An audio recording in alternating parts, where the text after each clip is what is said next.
Oke teman-teman, selamat bertemu kembali dan berjumpa lagi dengan saya di video kali ini. Seperti biasa dengan ucapan Assalamualaikum warahmatullahi wabarakatuh. Selamat siang dan salam sejahtera untuk kita semua. Sebelumnya perkenalkan, nama saya Rizal Duwila. Saya salah satu mahasiswa dari Kampus TAR, Sekolah Tinggi Teknik Atlas Nusantara, Kota Ternate. Dengan prodi saya Teknik Informatika. Untuk sementara saya berada di semester 4. Baik, tujuan saya membuat video kali ini yaitu untuk memenuhi tugas UAS mata kuliah Rekayasa Perangkat Lunak yang diampu oleh Bapak dosen Fauji Eskom MN.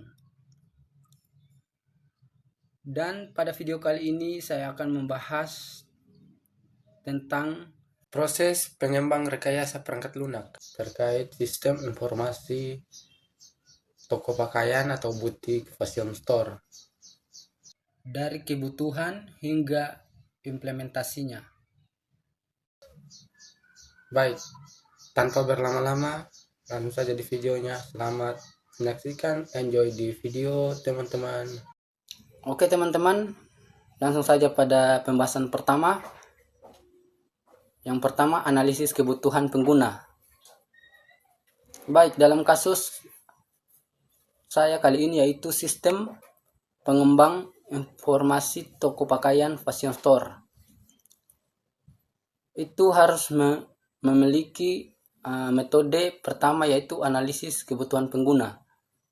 Dalam pengembang sistem informasi untuk toko pakaian fashion store ini, analisis kebutuhan pengguna merupakan tahapan fundamental yang menentukan keberhasilan proyek. Dan pada toko pakaian fashion store ini merupakan bisnis retail yang membutuhkan sistem terintegrasi untuk mengelola inventor, penjualan, dan layanan pelanggan. Baik, selanjutnya teman-teman bisa lihat ada beberapa bagian. Yang pertama ada identifikasi stakeholder. Jadi teman-teman bisa lihat di sini ada beberapa stakeholder utama dalam sistem toko pakaian. Yang pertama di situ ada pemilik toko, dan pemilik toko ini memerlukan atau membutuhkan laporan penjualan harian, mingguan, dan bulanan. Kemudian pemilik toko ingin memantau stok barang secara real time dan menganalisis produk terlaris. Kemudian bagian kedua ada kasir atau staff. Jadi staff ini maksudnya staff penjualan ya teman-teman. Jadi yang dibutuhkan kasir atau staff ini yang pertama yaitu mereka memerlukan antarmuka yang mudah digunakan untuk proses transaksi. Kemudian akses cepat untuk pencarian produk berdasarkan kode, nama, atau kategori. Dan mereka butuhkan lagi yaitu fitur untuk mengelola program diskon dan promosi. Baik, selanjutnya bagian ketiga yaitu manajer inventor. Manajer inventor ini membutuhkan sistem peringatan untuk stok minimum. Kemudian manajer inventor ini memerlukan tracking untuk barang masuk dan keluar. Dan kebutuhan yang terakhir manajer inventor yaitu membutuhkan laporan analisis perputaran stok. Oke, itulah kebutuhan untuk manajer inventor. Selanjutnya pada bagian keempat yaitu pelanggan. Dan kebutuhan pelanggan ini yaitu menginginkan pengalaman berbelanja yang mudah dan cepat, membutuhkan informasi produk yang lengkap dan akurat, ingin sistem loyalitas dan reward points. Baik, itulah beberapa stakeholder utama dalam sistem toko pakaian fashion store. Selanjutnya saya masuk pada metode pengumpulan kebutuhan. Jadi metode pengumpulan kebutuhan yang dilakukan pada toko pakaian fashion store ini dengan beberapa metode. Yang pertama yaitu observasi mendalam. Jadi, tim pengembang melakukan observasi terstruktur dengan setiap kategori stakeholder. Selanjutnya, saya masuk pada metode pengumpulan data. Di sini ada beberapa metode untuk pengumpulan data pada toko fashion store. Yang pertama, observasi langsung. Observasi langsung ini melalui pengamatan yang dilakukan selama 3 hari kerja untuk memahami proses bisnis existing, mengidentifikasi bottleneck, dan melihat interaksi antar departemen. Observasi mencakup proses penjualan, pengelolaan, stok, dan layanan pelanggan. Nah, itu untuk metode yang pertama, observasi. Kemudian metode yang kedua yaitu analisis dokumen. Analisis dokumen review terhadap dokumen bisnis existing seperti laporan penjualan, data investor, prosedur operasional standar, dan sistem manual yang sedang berjalan. Selanjutnya, metode ketiga yaitu survei pelanggan. Survei pelanggan kuesioner online dan offline disebarkan kepada 200 pelanggan untuk memahami preferensi berbelanja, kendala yang dihadapi, dan fitur yang diinginkan. Baik, jadi ada 3 metode pengumpulan data pada kasus sistem informasi toko pakaian butik fashion store. Selanjutnya saya masuk pada bagian hasil analisis kebutuhan. Di sini ada 2 hasil analisis kebutuhan. Yang pertama kebutuhan fungsional dan yang kedua yaitu kebutuhan non fungsional. Baik. Pada kebutuhan fungsional ini ada beberapa hasil analisis. Yang pertama ada manajemen produk, kemudian manajemen inventor, kemudian yang ketiga ada point of sale atau biasa disingkat dengan POS, kemudian yang 4 ada customer relationship management, kemudian yang terakhir ada reporting. Kemudian non fungsional. Di sini ada beberapa langkah. Yang pertama yaitu performance, security, usability, dan reliability. Oke teman-teman, selanjutnya saya masuk pada penjelasan nomor 2 yaitu perancangan sistem desain. Jadi teman-teman bisa lihat di sini ada arsitektur sistem informasi toko pakaian Fashion Star. Jadi toko pakaian Fashion Star ini dirancang menggunakan 3 arsitektur ya teman-teman. Yang pertama yaitu ada presentasi layer, kemudian ada aplikasi layer dan data layer. Pada bagian pertama presentasi layer itu ada beberapa sistem rancangan. Yang pertama ada web based interface yaitu untuk admin dan staff. Kemudian ada mobile aplikasi untuk pelanggan dan yang terakhir yaitu POS terminal interface. Baik, selanjutnya saya masuk pada arsitektur sistem yang kedua yaitu aplikasi layer. Di aplikasi layer ini terdapat beberapa rancangan. Yang pertama di situ ada business login processing, kemudian yang kedua ada APL service untuk integrasi, kemudian yang ketiga atau yang terakhir ada authentication dan authorization service. Baik, selanjutnya saya masuk pada arsitektur sistem yang ketiga atau yang terakhir yaitu data layer, yang dimana di data layer ini memiliki beberapa sistem rancangan. Yang pertama ada relational database, kemudian file trove, dan backup system. Baik, itulah arsitektur sistem. Kemudian saya masuk pada diagram UML. Jadi teman-teman bisa lihat ada diagram UML-nya, gambarnya. Jadi saya akan menjelaskan beberapa yang termasuk dalam diagram UML. Yang pertama di situ ada use case diagram, kemudian yang kedua ada class diagram, dan yang ketiga ada activist diagram.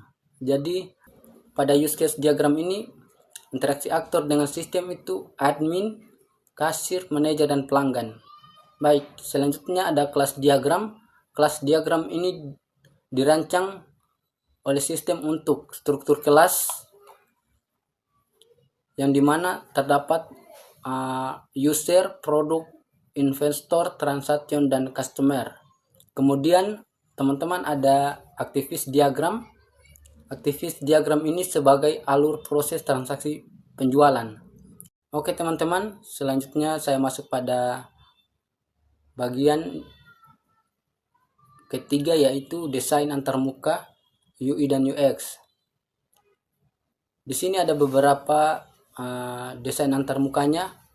Yang pertama itu ada dashboard admin yang berisi tentang KPLS, charge, reaction, transaction, dan quick actions. Kemudian ada POS interface. Di sini berisi tentang produk, share, shopping cart, dan payment section. Kemudian desain antarmuka yang terakhir, yang ketiga, yaitu mobile aplikasi yang berisi tentang produk katalog, shopping cart, dan user profile. Jadi itulah perancangan sistem desain. Oke teman-teman, selanjutnya saya masuk pada bagian penjelasan yang ketiga atau penjelasan nomor 3, yaitu pengujian atau testing yang dilakukan pada toko atau butik fashion store. Baik, langsung saja pada metode pengujiannya. Di sini ada beberapa metode pengujian yang digunakan ya teman-teman. Yang pertama ada unit testing, yaitu metode pengujian setiap komponen secara individual atau produk service, investor service. Kemudian metode yang kedua yaitu integration testing atau pengujian interaksi antara komponen front-end, back-end, APL, database. Kemudian metode pengujian yang ketiga ini black box testing, merupakan pengujian dari perspektif pengguna akhir, POS sistem dan logging. Kemudian pengujian metode yang keempat yaitu performa testing, merupakan pengujian beban kerja dan response time. Kemudian yang kelima, metode pengujian yang kelima yaitu security testing, merupakan pengujian vulnerability dan proteksi data. Baik, itulah beberapa metode pengujian yang ada pada toko fashion store. Oke teman-teman, selanjutnya saya masuk pada simulasi dan contoh pengujian. Yang pertama ada user accept testing, merupakan skenario kasir saat melakukan transaksi itu di saat jamnya itu lagi sibuk. Kemudian yang kedua ada stress testing, yaitu merupakan 500 concurrent user selama 30 menit. Kemudian yang ketiga ada compatibility testing, merupakan pengujian pada berbagai browser dan device. Baik, itulah simulasi dan contoh pengujiannya teman-teman. Selanjutnya saya masuk pada tes config report. Di sini ada dua tes, yaitu yang pertama yaitu overall config dan yang kedua yaitu critical function. Jadi pada overall config di sini terdapat 92%, sementara targetnya itu lebih dari 90 ya persen teman-teman. Kemudian yang kedua critical function, di sini terdapat 96% config. Oke teman-teman, jadi teman-teman bisa langsung lihat saja pada diagram yang sudah saya buat. Di sini ada diagram terkait tahapan-tahapan dalam pengujian atau testing yang dilakukan di toko pakaian atau butik Fashion Store ya teman-teman. Oke teman-teman, selanjutnya saya masuk pada penjelasan yang keempat atau penjelasan nomor 4, yaitu pemeliharaan atau maintenance.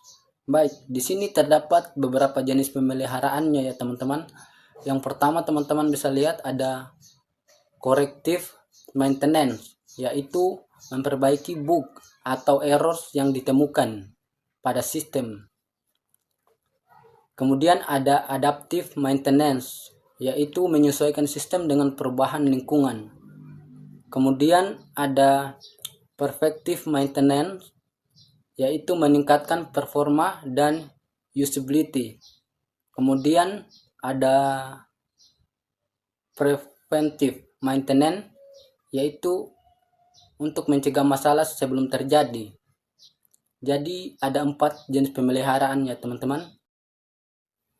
Oke teman-teman, selanjutnya saya masuk pada bagian strategi backup dan recovery. Jadi di situ teman-teman bisa lihat ada beberapa bagian. Yang pertama ada database backup, merupakan daily backup dengan 30 hari retention. Kemudian ada aplikasi kode backup, merupakan versi kontrol dengan Git. Kemudian ada recovery time objective atau biasa disingkat dengan RTO. Itu sistemnya digunakan maksimum 4 jam.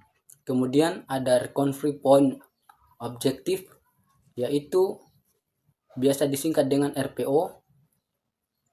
Masa pemeliharaannya itu maksimum 1 jam. Kemudian saya masuk pada bagian ketiga, yaitu update dan monitor. Jadi teman-teman bisa lihat di update dan monitoring itu ada beberapa bagian ya. Yang pertama tuh ada security update sebagai pemeliharaan reguler, vulnerability scanning. Kemudian ada fitur update sebagai pemeliharaan gradual rollout dengan fitur flags. Dan yang ketiga itu ada sistem monitor sebagai pemeliharaan real time alert untuk CPU memory disk. Oke teman-teman, jadi di sini saya mempunyai diagram maintenance-nya juga. Jadi teman-teman bisa lihat proses-proses yang dilakukan pada diagram maintenance atau diagram pemeliharaan. Oke baik teman-teman, itulah penjelasan saya pada materi video saya kali ini. Untuk kesimpulan atau refleksi teman-teman bisa lihat langsung pada video saya. Sekian dari saya. Saya mohon maaf apabila terdapat kesalahan baik dalam segi penulisan maupun ucapan. Saya mohon maaf. Untuk itu saya mohon pamit. Selamat ketemu di video-video selanjutnya. Wabillahi taufiq walhidayah. Wassalamualaikum warahmatullahi wabarakatuh.